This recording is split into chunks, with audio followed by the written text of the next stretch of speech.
Congolaises, Congolais, peuple debout, ce lundi 15 septembre 2025 restera gravé dans l'histoire politique de la République démocratique du Congo. Oui, mesdames et messieurs, ça chauffe au palais du peuple. Le président de l'Assemblée nationale, Vital Kamerhe, vient d'être officiellement destitué par les députés. Une décision choc, une onde de choc politique et des conséquences qui s'annoncent explosives. Le contexte. Depuis plusieurs semaines, la tension était palpable à l'hémicycle. Des pétitions circulaient, les accusations s'accumulaient et la majorité des députés ne voulait plus de Kamerhe à la tête de l'Assemblée. Ses détracteurs l'accusaient de blocage institutionnel, de compromission politique, mais aussi d'avoir trahi la confiance du peuple et de l'Union sacrée. Face à ces accusations, Vital Kamerhe, surnommé le pacificateur, avait tenté de jouer la carte de l'apaisement. Mais visiblement, cela n'a pas suffi. La mécanique de la destitution était déjà enclenchée, et aujourd'hui, elle a atteint son point de non-retour. Le vote décisif. Au Palais du Peuple, l'ambiance était électrique. Les députés réunis en plénière extraordinaire ont procédé au vote. Résultat, une majorité écrasante a dit oui à la destitution de Vital Kamerhe. Ce vote signe la fin de son règne comme président de l'Assemblée nationale. Les applaudissements, les cris, mais aussi les larmes et les contestations ont envahi l'hémicycle. Les réactions à Kinshasa comme dans les provinces, la nouvelle s'est répandue comme une traînée de poudre. Pour certains Congolais, cette destitution est une victoire de la démocratie et une preuve que personne n'est au-dessus des institutions.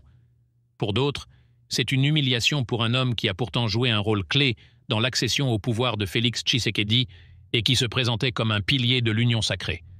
À l'international, les chancelleries suivent de près la situation. Les partenaires de la RDC craignent une nouvelle crise politique dans un contexte déjà fragile, marqué par les tensions à l'Est et les négociations diplomatiques en cours. Les conséquences immédiates. La destitution de Kamerhe ouvre une bataille politique féroce pour sa succession. Qui prendra la tête de l'Assemblée nationale?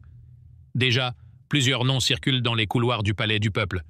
Le président Tshisekedi devra trancher et choisir un nouvel allié capable de maintenir l'équilibre politique au sein de l'Union sacrée.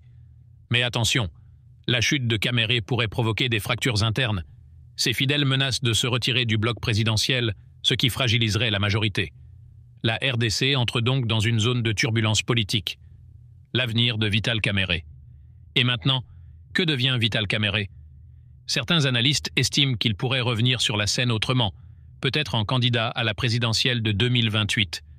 D'autres pensent qu'il est définitivement affaibli, isolé, et qu'il lui sera difficile de rebondir après une telle humiliation.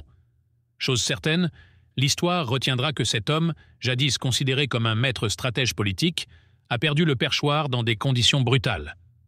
Conclusion.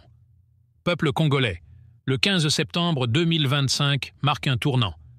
La destitution de Vital Kamerhe n'est pas seulement une affaire personnelle, c'est un signal fort envoyé à toute la classe politique. Le pouvoir n'est jamais acquis, il se gagne et il se perd au gré des alliances, des votes et surtout de la volonté du peuple. Le palais du peuple est en ébullition, Kinshasa est en émoi, et la RDC ouvre une nouvelle page de son histoire politique. Restez connectés, car les prochains jours s'annoncent décisifs.